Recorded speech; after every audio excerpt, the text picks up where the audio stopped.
Hello friends, welcome back to my channel. आज आपण बघणार आहोत सगळ्यांच्या आवडीची महाराष्ट्रीयन डिश, ती म्हणजे मिसळ पाव। आपण ही कसं करायचं त्याच्यासाठी लागणारे साहित्य इथे बघून घेऊया। इथे मी मोड आलेली मटकी बटाट्याबरोबर कुकरमध्ये 3 शिट्ट्या काढून शिजवून घेतलेली आहे। ती इथे मी घेतली आहे। दोन मोठी वाटी मी मटकी भिजत घालून मोड काढून बटाट्याबरोबर कुकरमध्ये शिटी काढून घेतली। टोमॅटो 2 चिरून घेतलेत बारीक, कांदे 4 बारीक चिरून घेतलेत, आलं लसूणची पेस्ट, बारीक खोबरं वाटून घेतलेलं आहे मी, तेल घेतलं आहे, धणे जिरं पावडर घेतली, इथे रंग असलेली लाल मिरची पावडर घेतली आहे, हळद घेतली आहे, हा मालवणी मसाला घेतला आहे मी, गरम मसाला घेतला 1 चमचा, मीठ घेतलं आहे, साखर घेतले, कोथिंबीर भरपूर चिरून घेतली आहे मी बारीक, आणि फरसाण घेतलं आहे आणि पाव घेतलं आहे सजावटीसाठी। आता आपण याची जी कृती आहे ती बघून घेऊया। त्याच्यासाठी एका मोठ्या भांड्यामध्ये कढईमध्ये मी हे शिजायला ठेवणार आहे। फोडणीसाठी मी थोडीशी 4 तमालपत्रीची पानं घेतली तिथे। आता मोठ्या कढईमध्ये 2 मोठे चमचे तेल घालून घेते। इथे थोडंसं तेल आपल्याला जास्ती लागतं फोडणीसाठी, त्याने त्याला छान तवंग येतो मिसळीला। आता तेल चांगलं गरम झाल्यानंतर सुरुवातीला तमालपत्रीची पानं घालून घेऊया। तुम्हाला आवडत असेल तर कढीपत्त्याची पानं तुम्ही जरी टाकली ह्याच्यामध्ये तरी छान लागतो, छान वास येतो। आणि आता हा कांदा जो भरपूर चिरून घेतला आहे मी बारीक, तो घालून घेते। आणि आता मस्त आपल्याला कांदा हा छान अगदी मंद गॅसवर ब्राऊन कलरचा होईपर्यंत परतून घ्यायचा आहे। त्याच्यासाठी आपल्याला 5 ते 7 मिनटं द्यावी लागतील। लो टू मीडियम फ्लेमवर हा मी छान आता परतून घेतला आहे। कांदा मस्त माझा आता ब्राऊन कलरचा झाला आहे। आता पुढची स्टेप म्हणजे याच्यामध्ये आपल्याला टोमॅटो ॲड करायचा आहे। तर परत आपल्याला टोमॅटो या कांद्याबरोबर मस्त परतून घ्यायचं आहे। जेवढा आपण हे छान आपल्याला कच्चे वास जाईपर्यंत परतावे लागतात, त्याने त्याची मिसळीची टेस्ट पण खूप छान येते। आता तुम्ही बघू शकता कांदा आणि टोमॅटो मस्त परतून झाला आहे। आता त्याच्यामध्ये आपल्याला आलं लसूणची जी पेस्ट करून घेतली आहे ती घालायची आहे। आपल्याला इथे 2 मोठे चमचे ही पेस्ट ॲड करायची आहे। मिसळ म्हटली की कशी मस्त झणझणीत व्हायला पाहिजे, फक्त तिखट तुमच्या आवडीप्रमाणे तुम्ही ॲडजस्ट करायचं आहे।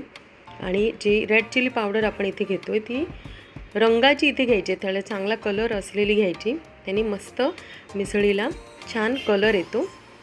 आता हे छान आपल्याला आलं लसूण पेस्ट पण कच्चा वास त्याचा जाईपर्यंत मस्त परतून घ्यायचे।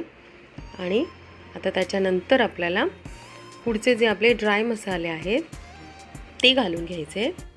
पहिल्यांदा इथे घालूया 1 चमचा हळद, 1 मोठा चमचा आपल्याला हळद घालायची। आता ही रेड चिली पावडर आहे, ही मस्त रेड कलरफुल आहे माझी। मालवणी मसाला मी इथे घातला आहे, तुम्हाला जर तुमच्या घरी साठवणुकीतला जो मसाला असेल तो तुम्ही इथे वापरा। धणे जिऱ्याची पावडर घेतली आहे ती घालून घेते, आणि मीठ इथे आपल्याला थोडंसं चवीपुरती ॲड करायचं आहे। तुम्हाला हवं असेल तर तुम्ही नंतर टेस्ट बघून सुद्धा मीठ परत ॲड करू शकता। आता हे छान परत मसाले आपल्याला ह्या तेलावर मस्त परतून घ्यायचे आहेत, खमंग त्याला वास यायला पाहिजे। तर मी म्हटलं तसं स्पायसी तुम्हाला जसं आवडतं, तुमच्या घरामध्ये जसं चालतं त्या पद्धतीने तुम्ही इथे स्पायसेस सगळे ॲडजस्ट करा। आता हे बघा मस्त हे मसाले पण आपल्या ह्या फोडणीमध्ये छान परतून झाले आहेत आणि त्याला आता तेल सुटायला लागलं आहे, याचा अर्थ आपले मसाले भाजून रेडी आहेत। आता आपण खोबऱ्याची जे वाटप तयार करून घेतलं आहे ते घालून घेऊया।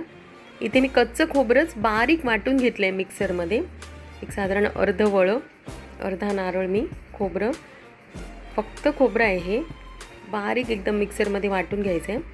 आणि आता हे कच्चं असल्यामुळे आपल्याला या फोडणीमध्ये पहिल्यांदा मसाल्यांबरोबर मस्त परतून घ्यायचं आहे। अगदी 5 ते 7 मिनटं आपल्याला हे छान परतायचं आहे, त्याने काय होतं मसाले पण त्या खोबऱ्यामध्ये मिक्स होतात मस्त। बघा आता अशा पद्धतीने आपले हे खोबरं पण सगळं छान मसाल्यामध्ये मिक्स झाले। आता मटकी जी आपण घेतली शिजवून ती घालूया।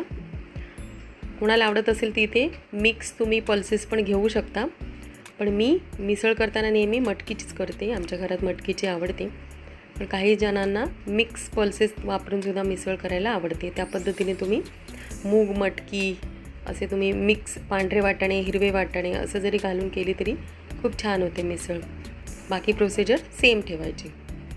आता हे आपण मस्त सगळं परतून घेतलं आहे. आता हा 5 मिनटासाठी आपल्याला एकदम लो फ्लेमवर हे कच्चं झाकून ठेवूया.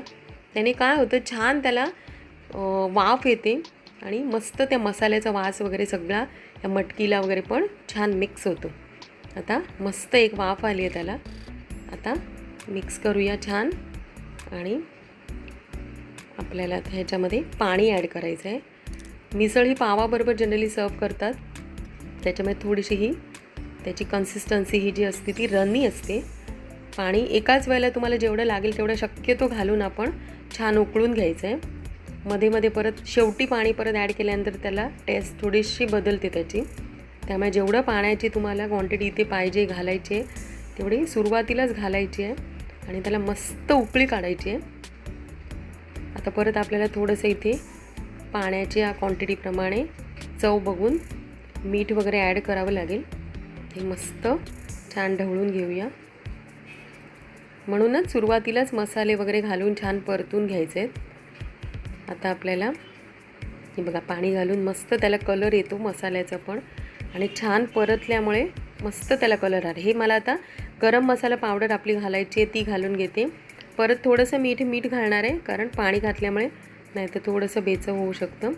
आणि साखर घेतली आपण, ती चांगली 1 चमचा साखर इथे घालायची आहे. मस्त त्याला गोड तिखट अशी टेस्ट येणार मिसळीला. आणि छान त्याला आता 5 ते 7 मिनटासाठी अगदी छान उकळी काढायची, कारण आपण पाणी घातलेलं असतं.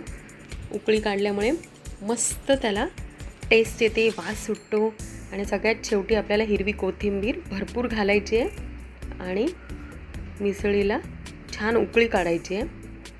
आणि आता मी ही मस्त सर्व करून घेते. तुम्हाला रेसिपी कशी वाटली ती मला नक्की कळवा.